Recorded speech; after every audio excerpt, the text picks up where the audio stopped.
Everybody, welcome to PeopleSoft Supplier Self-Service Overview and Value Proposition. If you have any questions or comments throughout the presentation, go ahead and put them in the Zoom chat. Rob will be monitoring that and stopping me as appropriate to address them. So our agenda, we'll do some quick introductions, a quick about MyPro. We'll talk about what we're going to get out of the presentation, hopefully. Then 90% of everything today is going to be a live demo. So we're going to focus in on basically introducing the supplier self-service capabilities through the supplier portal, through eSupplier, eSettlements, strategic sourcing, supplier contracts. So we'll basically introduce what are the capabilities that you can provide to your supplier for self-service and reduce some of the burden off of your back office folks. And then there's some Q&A as well at any time. So real quick introductions. My name is Larry Zagata. I'm a VP of delivery for MyPro. So I've been in IT for about 25 years, a little over 20 years now, PeopleSoft experience. I worked at PeopleSoft for almost 10 years, implementing the product and supply chain side, and also project managing. A little bit about MyPro. So MyPro, we are a title sponsor for Reconnect. We are dedicated to PeopleSoft. That is our passion. That is what we focus in on. So we don't do things like SAP or eBiz Suite. It is strictly PeopleSoft. So we'll do everything from optimizations, upgrades, managed services, PUM updates, and across the board, whether it's finance, supply chain, HCM, ALM, etc. I think we're getting down to winding down. This is our last session out of the 5 that we've done so far. So our goals for today, essentially, I want to just demo, let you see what suppliers can do if you enable if you have these products and you enable self-service. And hopefully you'll leave with an understanding of how that could reduce the effort and the burden, and also improve the efficiency and speed of which on both the purchasing side and AP side, as well as just generally in contracts and sourcing events.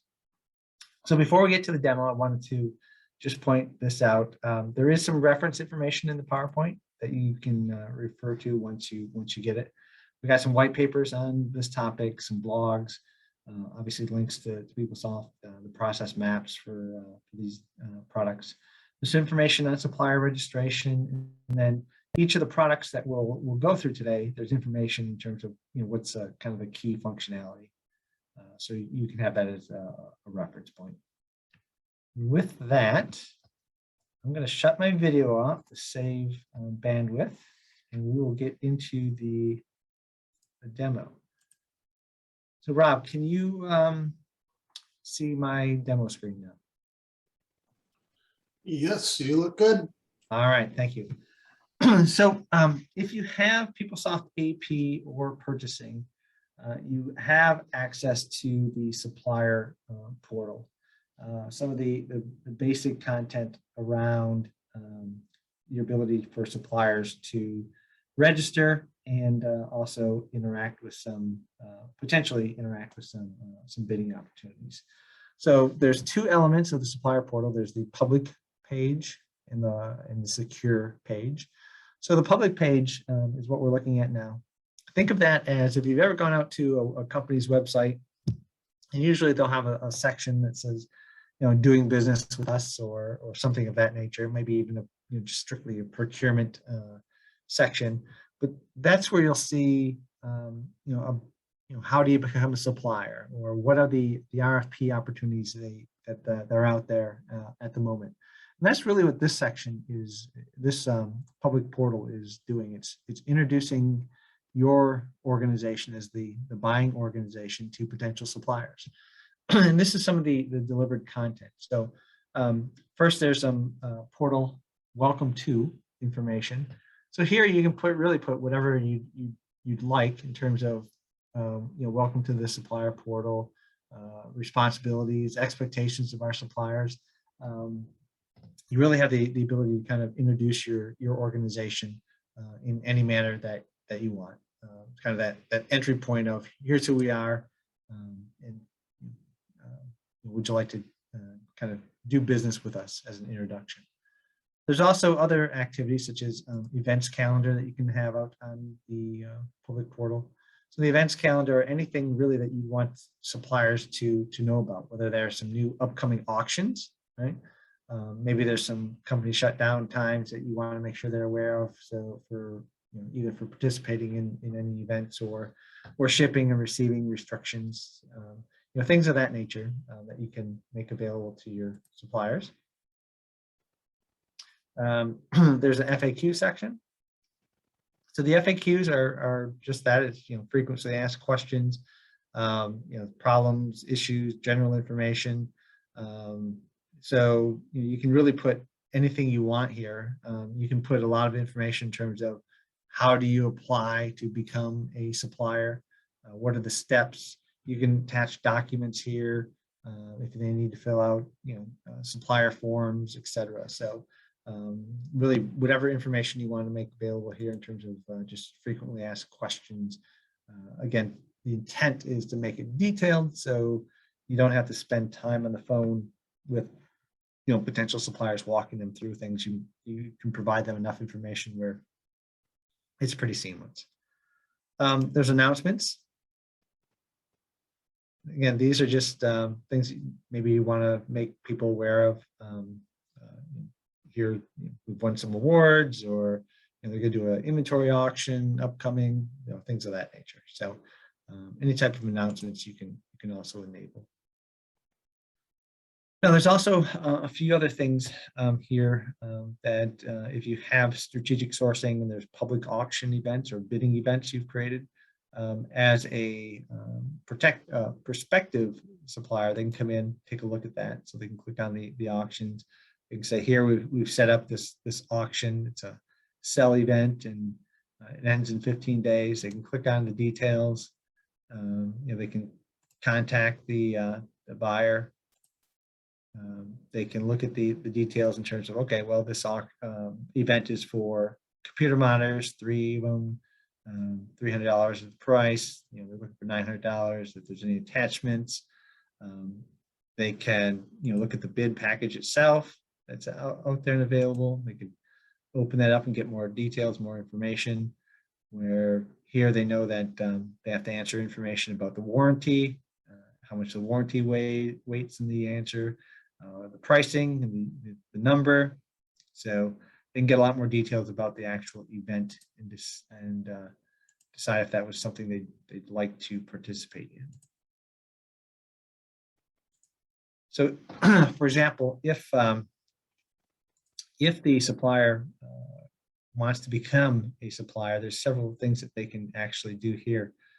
They can request a bidder ID so they can participate in some of those events. The one we just saw, for example.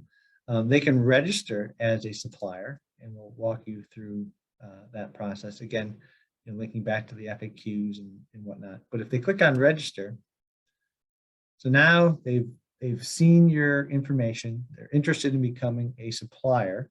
They can go through the process of actually filling out all of the data that you would require them to have in your AP/purchasing supplier master. Here they're starting a new registration, there's a business. They have to enter in a tax ID number, a name, URL. They can answer some profile questions that you can set up, enter in SIC codes. Oh, and I bet you one too many characters. Yep.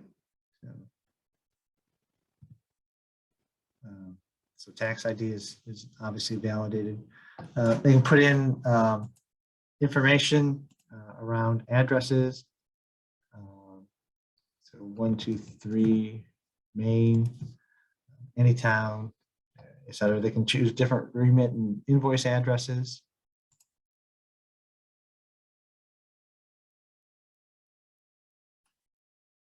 What am I missing? State.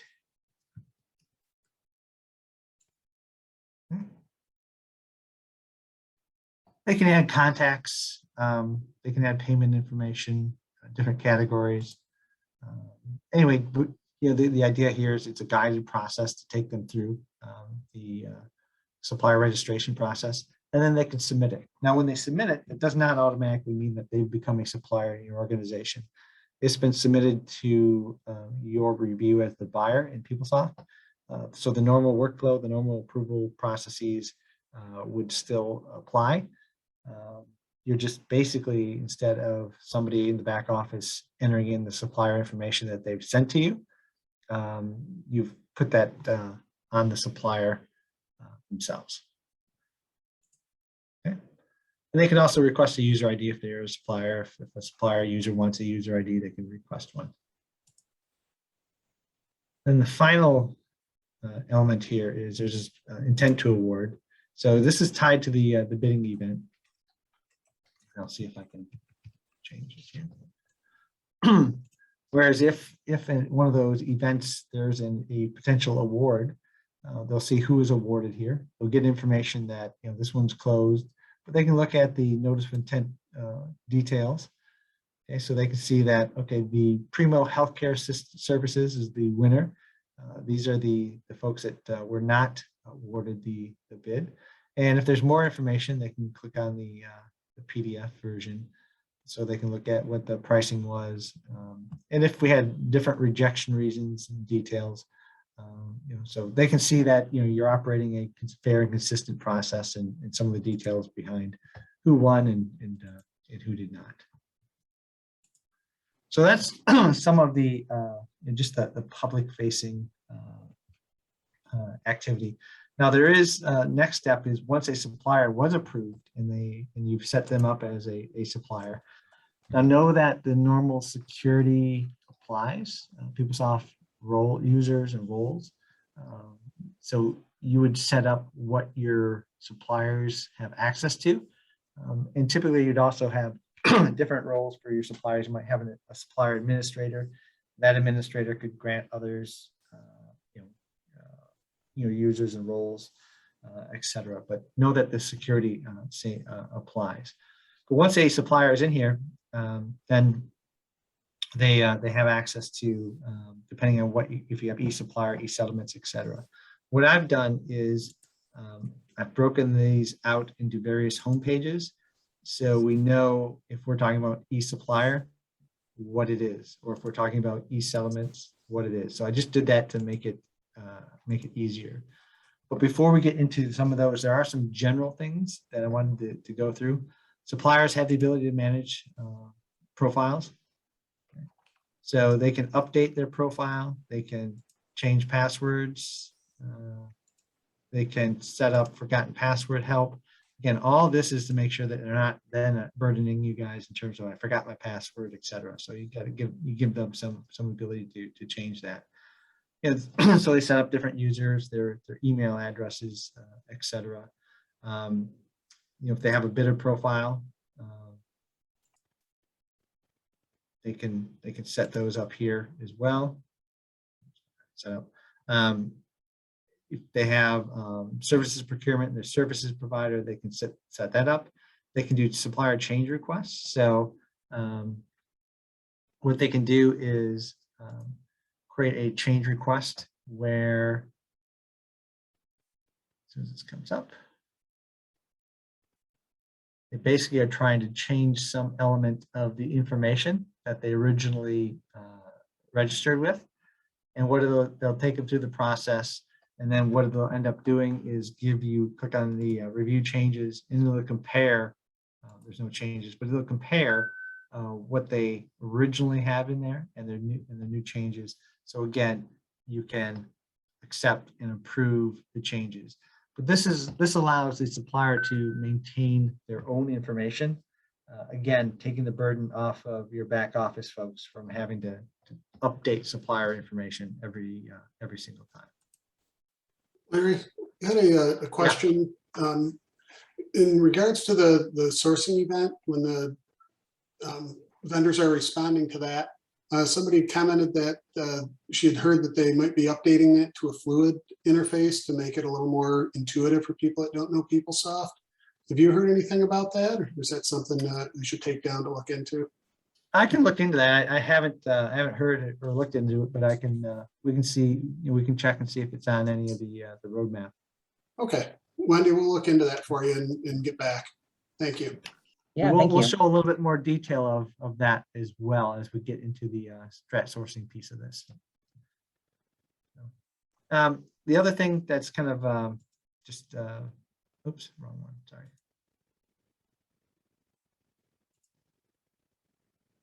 Clicked on the wrong one. So there is also the ability for my preferences.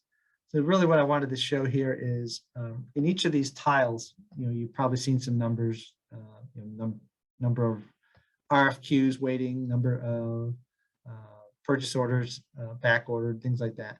So there are some, excuse me, different settings, time zone settings, messaging settings, navigation personalizations that can be set, notifications, etc. But down here at the comprehensive supplier portal, here is where you'll set some of these. So you can include on your tiles the duration. So you might want to just show me, I want only POs that have been dispatched in the last 10 days, right?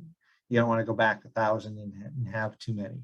So the users have the ability to kind of configure what they want to see in each of the tiles, and I'll show you more of that as we progress. But that is configurable, so I wanted to make sure you saw that. So first, I want to talk about eSupplier. So if you have eSupplier, you basically have the ability to extend the purchasing capabilities and information to your suppliers. These are things, quotes, POs, ASNs, receipts, things of that nature. So, basically, your supplier has access to all of this information and can interact with it and update, PeopleSoft live and directly to your back office system. So here, for example, these are all RFQs that are available to be responded to, right? So we're looking at some bikes here, etc. So the user can actually, or the supplier can click on the details, just get some information quickly about the RFQ event.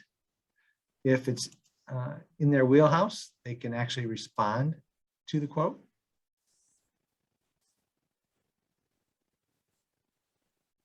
And you can see that they can create a new response. And here they can put in, the contact, who the salesperson is, their item ID, the price, the quantity, how they ship it, manufacturer ID, attached files, comments, etc. So basically, they can reply to the RFQ that you've set up. So instead of the old process of generate an RFQ, print it, mail it out, wait until they reply and send you a mailed copy back. Here, it's all real time. So you can create an RFQ, send it to the supplier. It will end up on their dashboard. They can look at it, they can respond to it. You really make that a much more efficient and speedy process.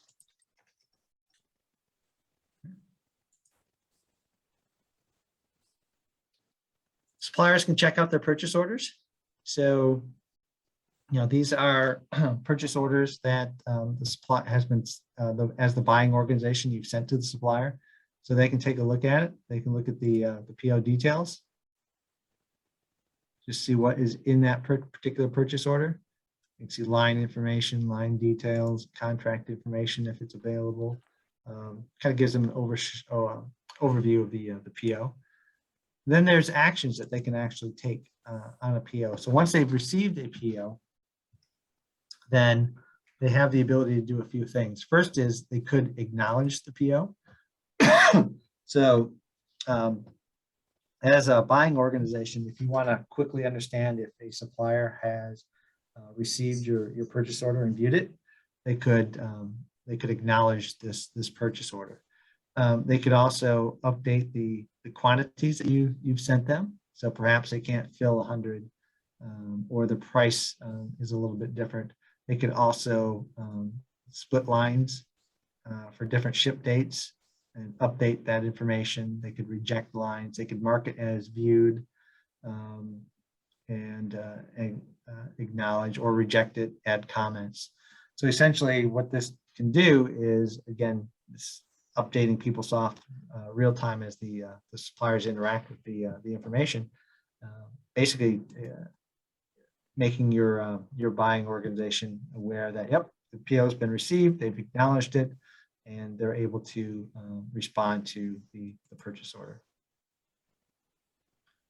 They can also create an ASN. So they've received the PO, they've acknowledged the PO, they want to ship and let you know that they've shipped it. So they could, if I have some set up here, I'm not sure I do, they could create an ASN. Excuse me.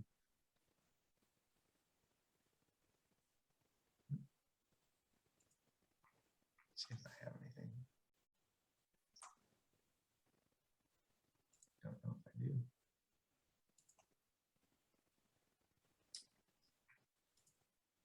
Let's see. Let's see if I can get it. Range.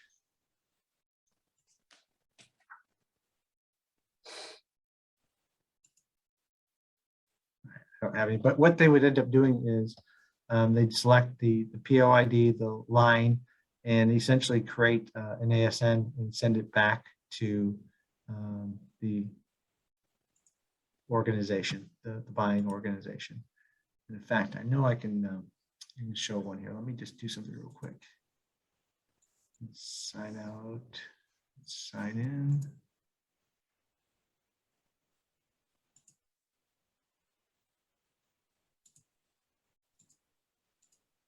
Of course, different users have different data, so I'll go back to what I've set up. And let's see, we'll try it again.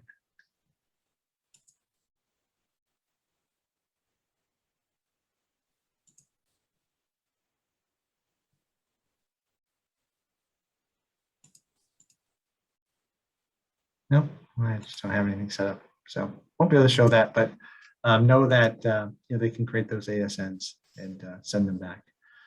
They can look at receipts. So we can see here that so they've received the PO, they've acknowledged it, they've shipped it, and you've received it as the buying organization. Well, now you received it, and there's been some rejections. So they can instantly go and they can look at what's been received versus what's been rejected. Here, 2 were received, but 2 were rejected. They can come down and look at, you know, the details of the information, the quantity, the price, etc. If, you know, generally, you know, there'd be a rejection reason. So the idea here is you're giving them real-time access to what you've received and what you've accepted, and your supplier then has the ability to react much quicker. So they don't have to, you don't have to call them, they don't have to wait for a call. They can actually see it and get updated real time. And again, that would allow them to send a replacement much more quickly, helps you to make sure you're fulfilling your purchase request. So it both does a number of things, reduces that phone call interaction and increases the speed in which you can acknowledge you need additional material. Suppliers can also look at things that are overdue. So again, they set the parameters on each of these tiles, but they look at the overdue shipments. This will take a second just to load here.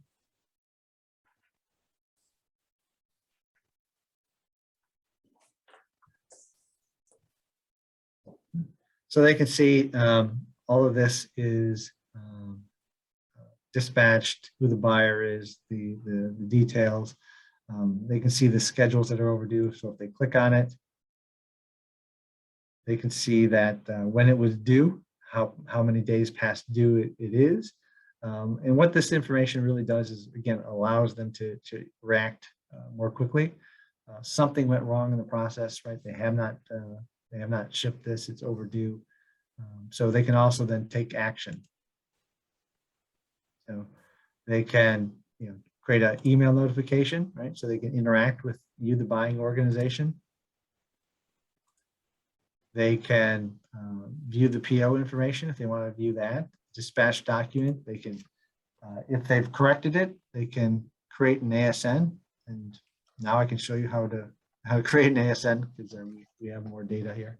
So if they wanted to create an ASN for what's been behind, let's say they have 2 of the items, they can highlight them. They can click this button that says include view ASN, right? And then you'll see that they can add in shipping information, carrier IDs, bill latings, etc. Pull in the PO information.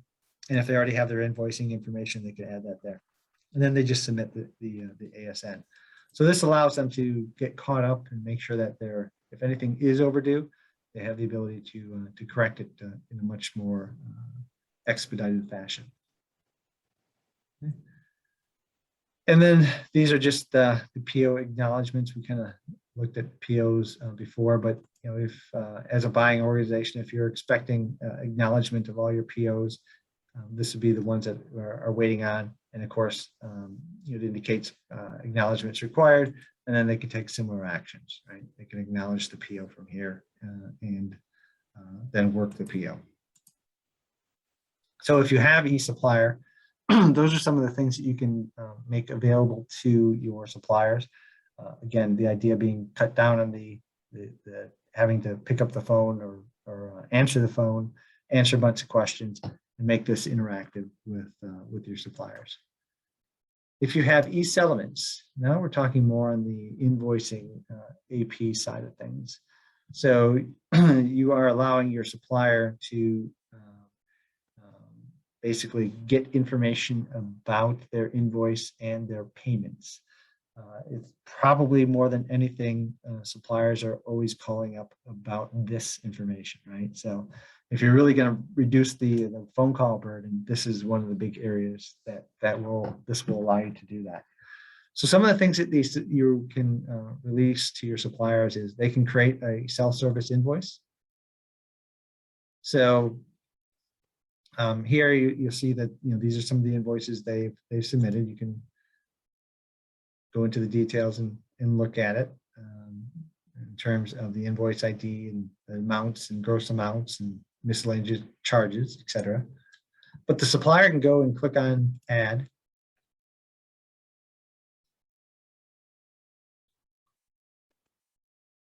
And create their own self-service invoice. Let's take just a second.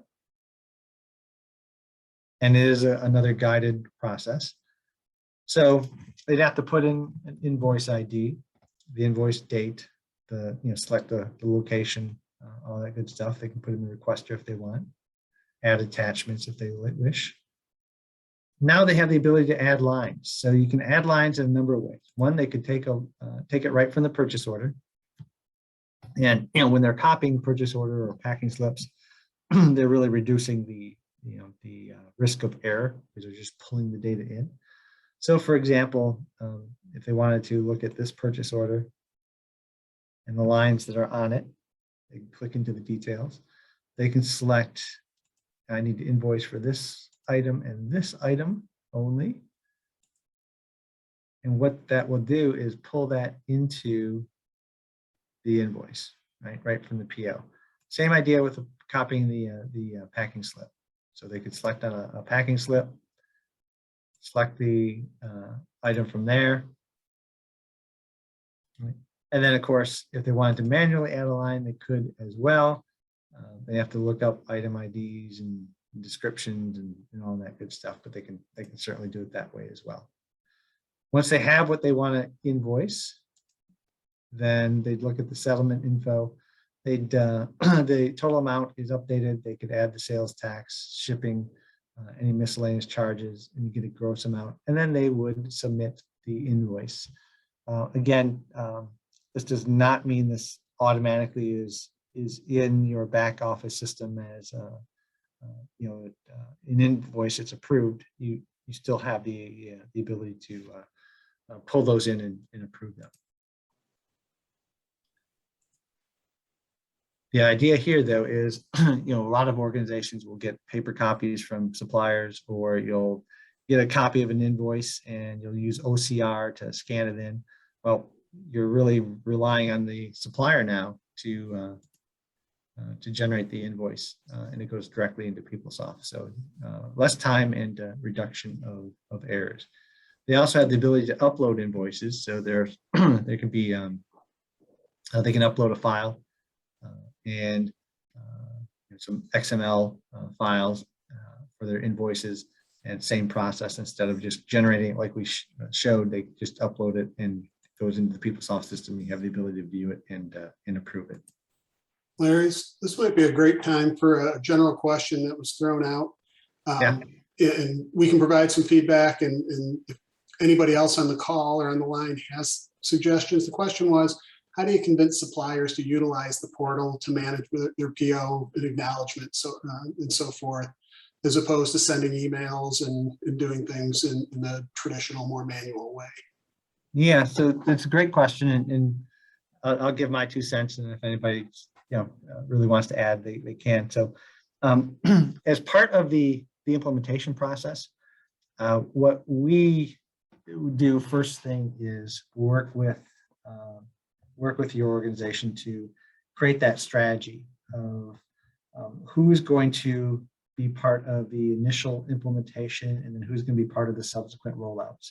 Typically, we're recommending suppliers that you have a great relationship with, suppliers that will embrace technology.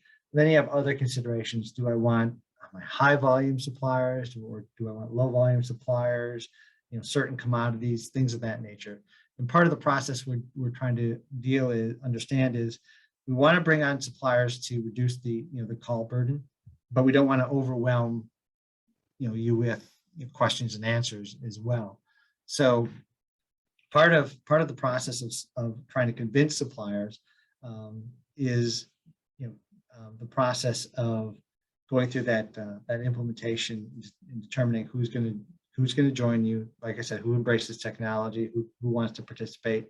Start with those types of suppliers, the ones that are going to want to take advantage of technology, want to take advantage of faster payments, faster ability to interact with purchase orders, because these are the suppliers that are going to not only benefit from just the knowledge of their data in terms of when they're getting paid or acting the purchase orders, but they're the suppliers that are probably going to end up getting more business because it's an easier way to deal with them. So there's different strategies, of course, but if you have suppliers that are resistant, eventually you may want to share different statistics and data with them.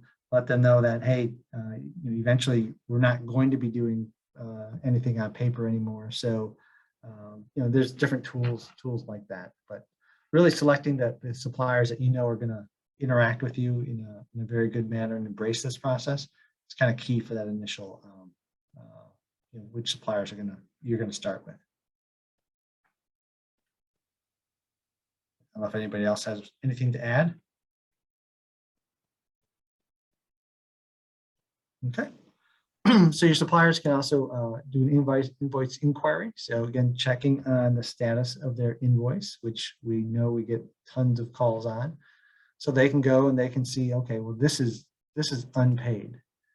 So what is the status? So I know the invoice is created on this date, it's unpaid. Here's the dollar amounts. Here's my purchase order. So they can at least go in and get the status of each of their invoices. And they'll also see, perhaps maybe something's partially paid. They want to know why. The voucher's been created, right? It's partially paid. Here's the discount information. Here's how it's broken down in terms of the payment. One was part of it was EFT, part of it's check. So again, just gives them information that they would be calling to ask, and they could see it on their own. And then we'll talk about invoices in dispute here in a moment. So they can also interact with the dispute resolution process. So I'm going to change the dates here.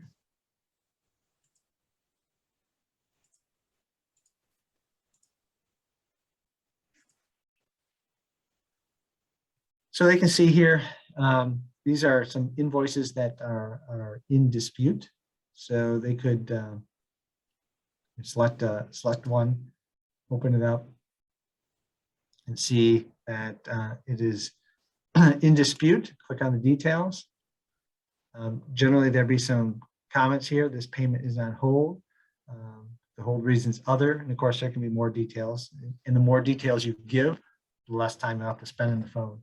And the supplier can enter in comments, and you can interact and do the dispute resolution online and have that history all saved within PeopleSoft. So your suppliers can participate in understanding what's in dispute and why, and help resolve it in a quicker manner as well. And much like invoice inquiry, they can also inquire on payments. Okay. So they can see what's been paid and how it's been paid, and click on the details. Okay. So your suppliers can check on their own payments as well.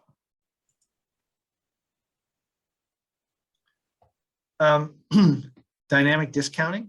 They can generate dynamic discounting. So if you're not familiar with dynamic discounting, essentially they're called proposals, but what the supplier can do is take an invoice or a bundle of invoices and create a proposal to the buying organization, basically saying, hey, if you pay this invoice or this set of invoices, I will give you an extra, whatever, 2% discount. One, it gets the supplier, something is pushing the supplier to do that, right? So they need to get these paid. And it's also creating an incentive for the buying organization to pay them because they get a additional discount.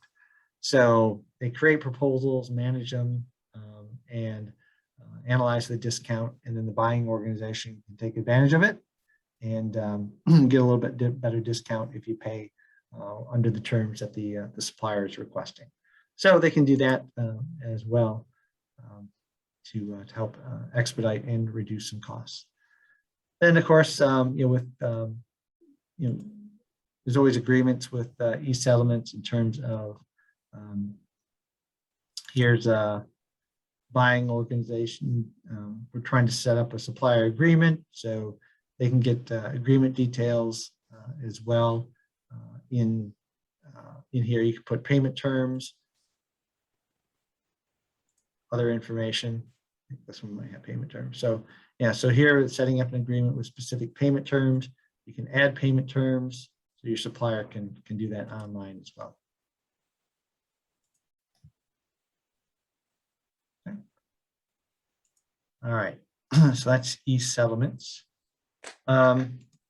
Next two will go a little bit faster. So strategic sourcing. Again, if you have strategic sourcing, you can certainly make this accessible to your suppliers so they can participate in these bidding opportunities.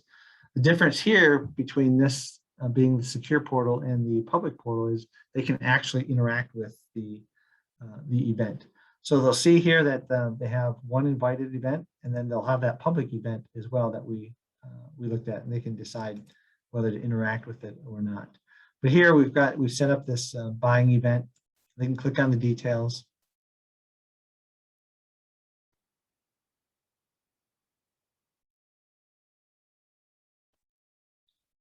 Okay. Give it a moment.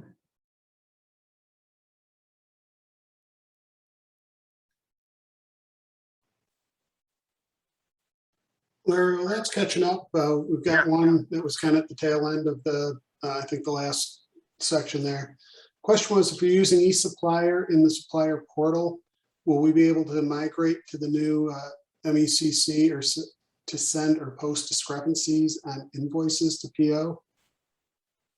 Oh, I Is it? did not know the answer to that one, Rob. I'm sorry. Okay. Well, it's getting pretty specific, so I wanted to throw that out. If not, we can do a follow-up on that. Yeah, and if anybody in the audience knows, certainly please share. But yeah, I'm sorry, I don't know the answer. Okay. So this is the bidding event, and to the question that was asked earlier, you can see that it's not fluid, but this would be definitely one area that could benefit for Fluid, just to make it easier on your suppliers. But once here, the suppliers have the option of bidding on the event. They could upload an event. They could just accept the invitation, decline the invitation. Again, providing that quick feedback. So you as a buying organization, you know who's going to be bidding, who's not going to be bidding. They can view the bid package, so they can see what exactly is in the event details. Right? So monitor with pricing, warranty, etc. They can see the summary down here at the line level. So if they want to bid on the event, they would click on bid event.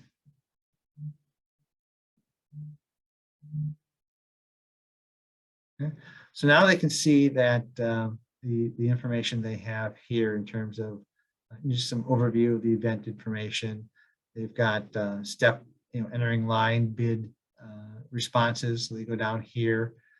They can go ahead and click on bid, and they can reply. So they can go ahead and say, we wanted 100, so I'm going to give you 50, and my unit price is, even though starting price is 300, I'll give it to you for 290.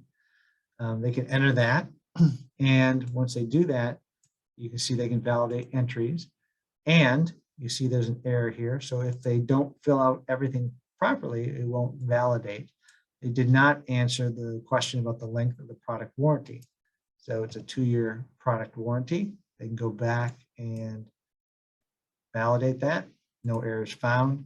So they could save it, or they could actually go back to the to the start page. So you can see that they can actually interact and create the bid as well. Once they filled out everything and responded, then they could submit the bid and reply.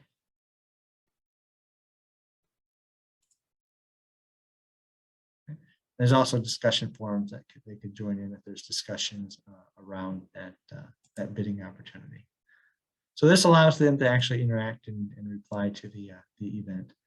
They can also view the notice of intent to award, much like we showed earlier. They can see the notice of intent to award details, same one we looked at before. So they still have that capability here as well. They're just going to be much more specific to the ones that they've bid on. Now, know that with strategic sourcing, once you bid or gone through the bid process, you can turn that bid event in the winning bid directly into a purchase order or directly into a contract. And then if you have supplier contracts, you can then use supplier contracts to actually generate the contract itself. And that's what supplier contracts really is about. It's the online interaction to generate contracts with your suppliers. So part of the back office setup is with legal, right? Creating the different agreements, creating the different clauses, what type of contract would warrant what type of clause.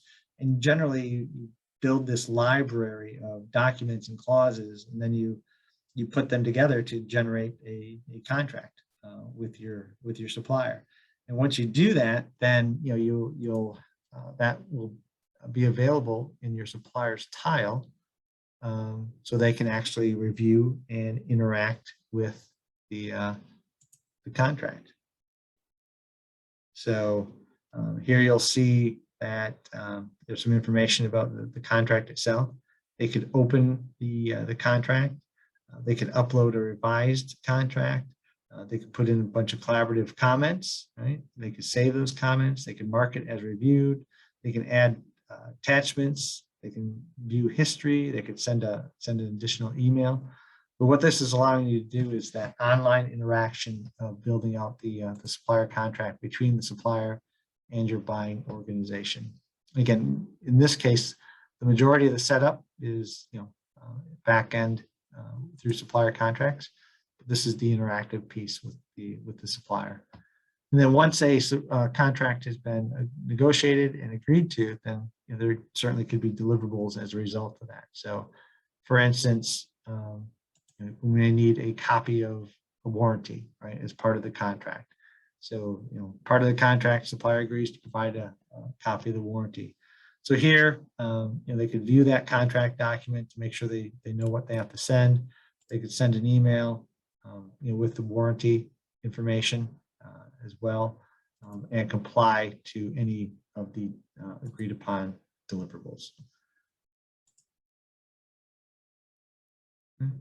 So that's supplier contracts. Now there's also service procurement, but I do not have anything set up for services procurement, but it's not a overwhelmingly popular module. But if you do have services procurement, know that Supplier Portal will support some functionality with that as well. So in summary, we've got the public page, which introduces you as an organization, allows your suppliers to register. Once they're registered, then they have a user ID, they have security, they have access. What they have access to, right? If you have AP or PO, they can register, they can maintain their information. But then if you have other modules like eSupplier, eSettlements, they can update their, look at their PO information, interact with ASNs, RFQs, etc. eSettlements is on the invoicing side, and of course, events and contracts. So hopefully you can see how this can reduce the calls to either AP or the purchasing group, answering information constantly, but also just improve the overall efficiency and speed in which you are procuring goods, because you're getting real-time acknowledgement information about shipping, what's been received. Suppliers can interact with it. So I think overall it just speeds along and improves the overall procurement process, as well as reducing that that burden on the back office. So, all right. With that, Rob, are there any other questions? We've got one, and this is a do you know if there's been any updates to accepting a bid from a supplier and creating a PO, if any of the details in the event actually extend to the POs versus having to manually re-enter it? So it sounds like basically if there's something from the yeah, I think you get the I do not. Okay. Unfortunately.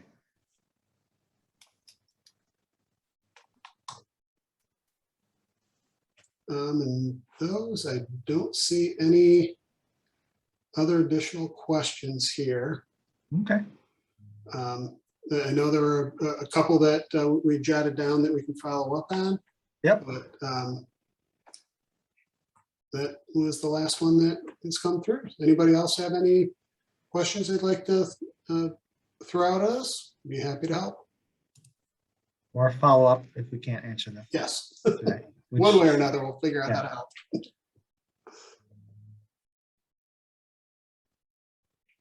All right. Well, thank you, everybody. Appreciate your attention.